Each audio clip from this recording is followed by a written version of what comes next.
कैसे हो आप सब। अंजू मल्होत्रा हिंदी क्लासेस में आपका स्वागत है। इसके पहले वाले वीडियो में मैंने राम लक्ष्मण परशुराम संवाद की कुछ व्याख्या बताई थी और अब आगे की व्याख्या मैं आपको इस वीडियो में बताने जा रही हूँ। तो यदि अब तक आपने मेरे चैनल को सब्सक्राइब नहीं किया है तो मेरे चैनल को सब्सक्राइब कीजिए और मेरे वीडियो को लाइक कीजिए। तो चलिए अब हम शुरू करते हैं राम लक्ष्मण परशुराम संवाद की आगे की व्याख्या। अब हम शुरू करने जा रहे हैं राम लक्ष्मण और परशुराम संवाद। तो लक्ष्मण जी जब परशुराम जी के क्रोध को बहुत बढ़ा देते हैं तब परशुराम जी विश्वामित्र जी से कहते हैं, कौशिक सुनहु मंद येहु बालक। कौशिक यहाँ विश्वामित्र को कहा गया है। वे विश्वामित्र जी से कहते हैं कि सुनो, ये बालक जो है ना, लक्ष्मण को कह रहे हैं कि वो बहुत ही मंद बुद्धि है। कुटिलु काल बस निज कुल घालकू। कुटिलु मतलब दुष्ट, कुटिलु मतलब दुष्ट। कौशिक विश्वामित्र जी को कहा गया काल बस, ये जो दुष्ट है ये काल बस होकर अपने कुल का घातक बना हुआ है। निज कुल घालकू मतलब अपने कुल का घातक बना हुआ है, अपने कुल का विनाश कर देना चाहता है। भानु वंश राकेश कलंकु, या सूर्यवंशी है पर चंद्रमा में ग्रहण के समान है। निपट निरंकुशु अबुद्धु असंकु। भानु वंश मतलब सूर्यवंशी, राकेश कलंकु मतलब चंद्र में ग्रहण के समान, और निपट पूरी तरह से ये निरंकुश है, अब बुद्धिहीन है और निडर है। असंकु मतलब निडर। काल कवलु हो ही छनमाही, अभी ये काल के मृत्यु को ग्रास में आ जाएगा, अभी थोड़ी देर में ही ये मारा जाएगा, क्षण भर में मैं इसे मार दूंगा। कहो पुकारी खोरी मोहिनाही। खोरी मतलब दोष, तब कोई मुझे दोषी नहीं कहेगा। ये जिस तरह से उत्तर दे रहा है ना, मैं बहुत सहन कर रहा हूँ और आपको बोल रहा हूँ मैं कि इसे समझाइए, वरना मैं इसे क्षण भर में मार दूंगा तो फिर कोई मुझे दोष नहीं देगा। तुम हट कहू जो चाहू उबारा। हट कहू मतलब समझाना, आप ही उसे समझाइए अगर आप उसे बजाना चाहते हैं। ये बात परशुराम जी कह रहे हैं विश्वामित्र जी को। कही प्रतापु बलु रोष हमारा, मेरे प्रताप के बारे में, बल के बारे में, रोषु मतलब क्रोध के बारे में उसे बताइए जाकर कि मैं कितना क्रोधी हूँ, कितना बलशाली हूँ, कितना प्रतापी हूँ। ये सुन के लक्ष्मण जी क्या कहते हैं, लखन केहुओ मुनि सुजस तुम्हारा, तुम्ही अक्षत को बरने पारा।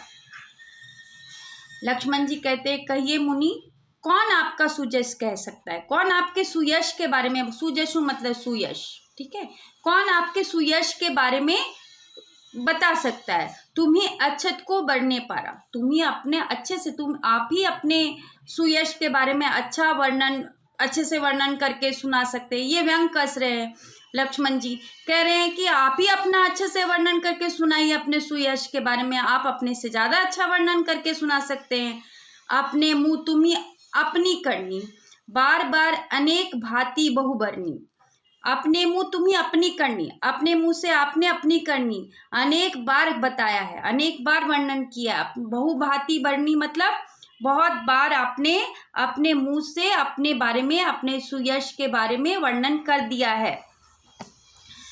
नहीं संतोषुता पुनि कुछ कहूँ, अगर आपको संतोष नहीं हुआ ना तो फिर से अपने सुयश के बारे में कुछ कहिए। जानी रिस रोकी दुस्सह दुख सहु। तो बार बार अगर आपको अभी तक भी अपनी करनी के बारे में अपने से मुंह से कहकर संतोष नहीं हुआ है तो फिर से कुछ कह दीजिए। क्यों अपने क्रोध को रोककर, रिस रोकी मतलब क्रोध को रोककर ये असहनीय दुख सह रहे हैं आप, इतना दुख क्यों सह रहे हैं अपने करनी का बारे में बखान नहीं करके। अब तक आपको संतोष नहीं, अभी तक भी आप असंतोष में हैं तो कह दीजिए करनी अपनी, ताकि आपको संतोष मिल जाए और आपका ये क्रोध जो रोका हुआ है आपने वो शांत हो जाए और आपका ये दुख दूर हो।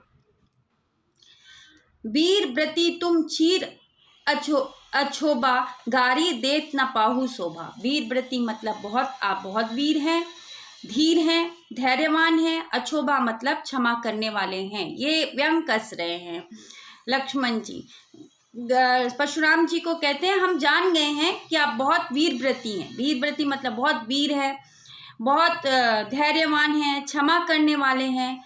गारी देत न पाहु शोभा, आपको गाली देना, गाली देत मतलब आपको गाली देना शोभा नहीं देता है। आप इतने वीर हैं, धैर्यवान हैं, क्षमा करने वाले हैं, तो फिर क्यों आप इस तरह से गाली दे रहे हैं। सूर समर करनी करही के ही ना जनवाही आपू। सूर मतलब वीर, समर, सूर मतलब वीर, जो वीर व्यक्ति होते हैं उन्हें सूर कहा जाता है। और समर का अर्थ होता है युद्ध।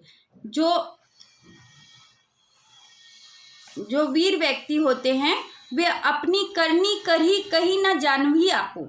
जो वीर व्यक्ति होते हैं वे अपनी करनी युद्ध भूमि में दिखाते हैं। समर मतलब युद्ध में दिखाते हैं। जनाहवी आपू, अपने आप अपनी करनी नहीं कहते। जो करनी है, उनका जो गुण है, जो प्रताप है, जो योग्यता है, वो युद्ध के मैदान में दिखाएंगे। खुद के मुंह से खुद की प्रशंसा नहीं करेंगे। विद्यामान रन पाई कृपु कायर कथई प्रतापु।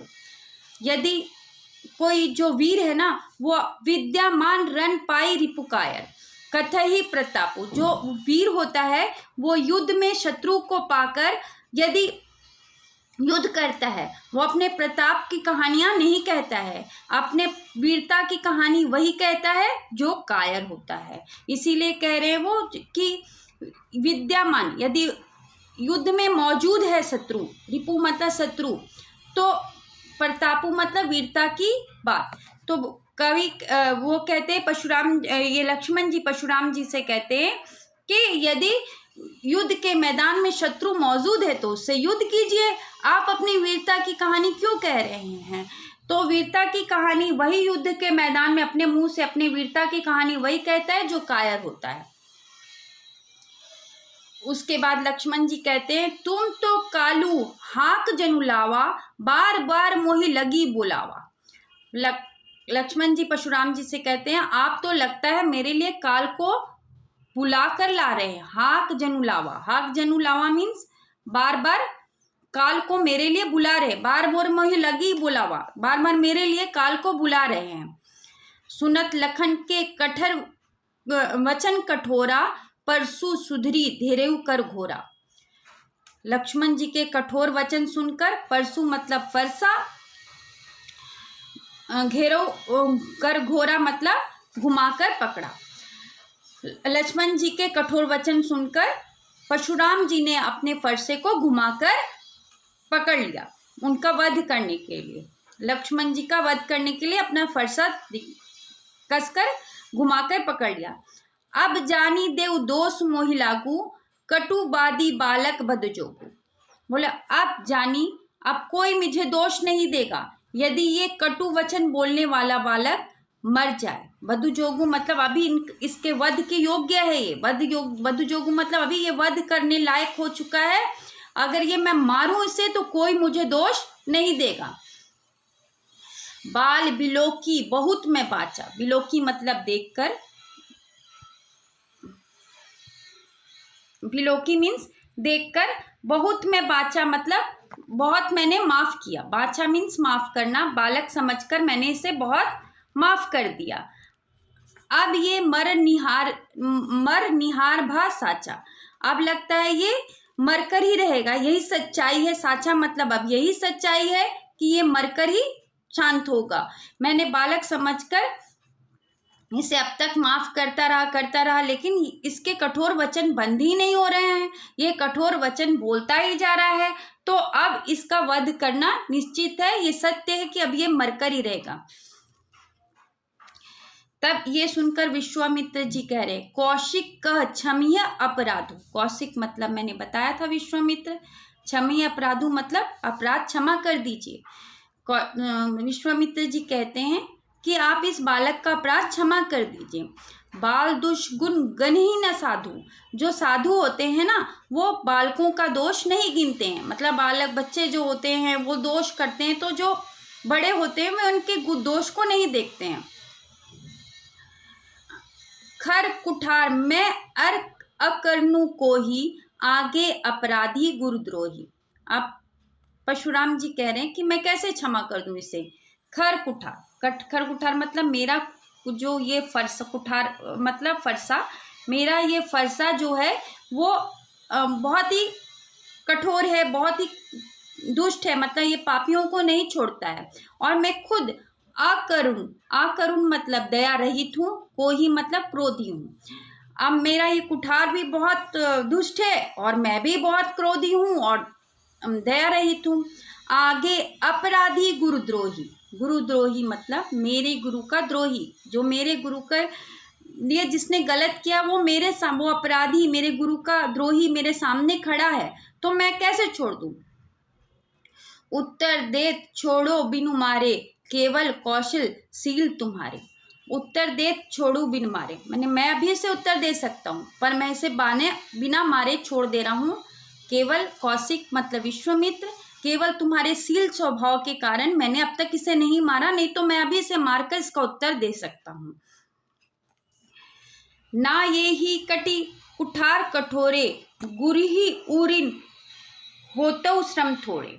नहीं तो मैं क्या करता, अभी यही कटी कुठार कठोरे, अभी मैं अपने कठोर फरसे से इसका वध कर देता और अपने गुरु के ऋण से थोड़े ही श्रम से मुक्त हो जाता।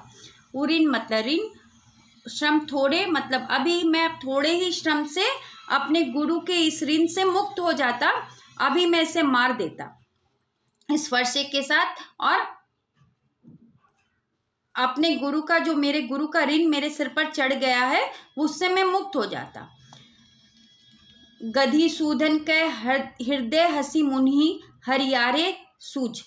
गधी सूदन, यहाँ गधी सुन मतलब यहाँ पे सनु मतलब यहाँ विश्वामित्र को कहा गया है, वो अपने दिल में हंसते हैं और सोचते हैं कि मुनि हरियारे सूझ। मुनि को क्या लग रहा है, परशुराम जी को सब हरा हरा लग रहा है। हरा हरा लग रहा है मतलब बहुत आसान लग रहा है कि इनको अभी मैं मार देता। आय में खाड़ न उख में अजहू न बूझ अबूझ। आय में खाड़ मतलब ये लोहे की तलवार है, कोई गन्ने की तलवार नहीं है। गन्ना कैसा होता है, बहुत सॉफ्ट होता है, उसको तुरंत तोड़ा जा सकता है, पर लोहे की तलवार को नहीं तोड़ा जा सकता है। तो यहाँ पे राम लक्ष्मण की तुलना विश्वामित्र जी ने लोहे की तलवार से की है। तो वो कहते हैं कि ये जो राम लक्ष्मण है लोहे की तलवार के समान है, इन्हें तोड़ा नहीं जा सकता या इन्हें हराया नहीं जा सकता। ये अभी तक परशुराम जी ने नहीं समझा है। बूझ अबूझ मतलब अभी तक नहीं समझा है, इन्हें उन्होंने सामान्य क्षत्रियों के समान समझ लिया है, इसीलिए वे उसे मारने की बात कह रहे हैं। इसीलिए विश्वामित्र जी अपने मन ही मन हंसने लगते हैं।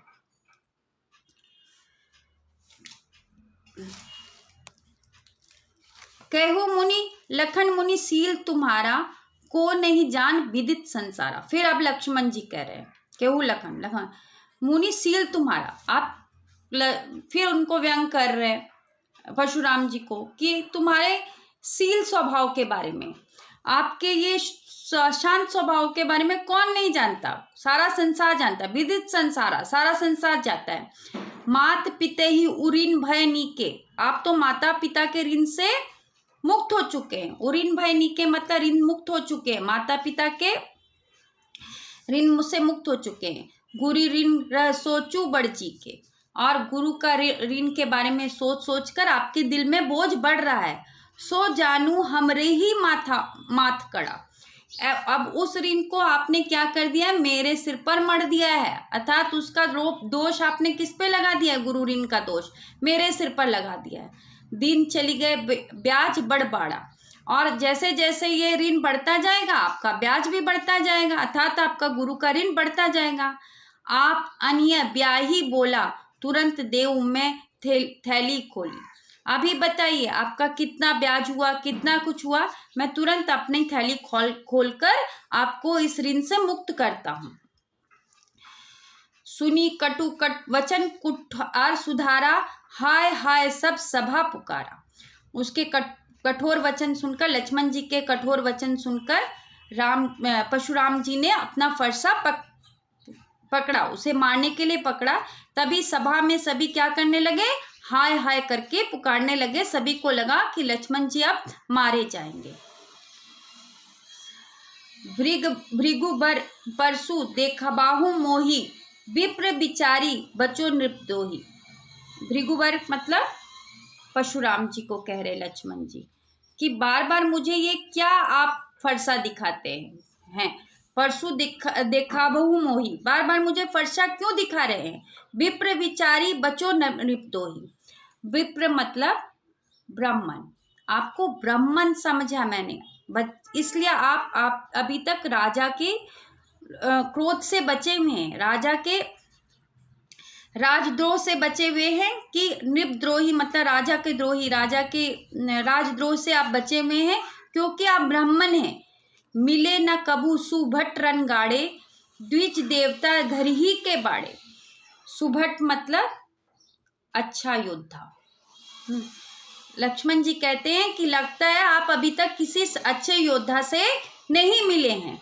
द्विज देवता घर ही के बाड़े, द्विज देवता ब्राह्मण को बोला जाता है, द्विज देवता मतलब ब्राह्मण।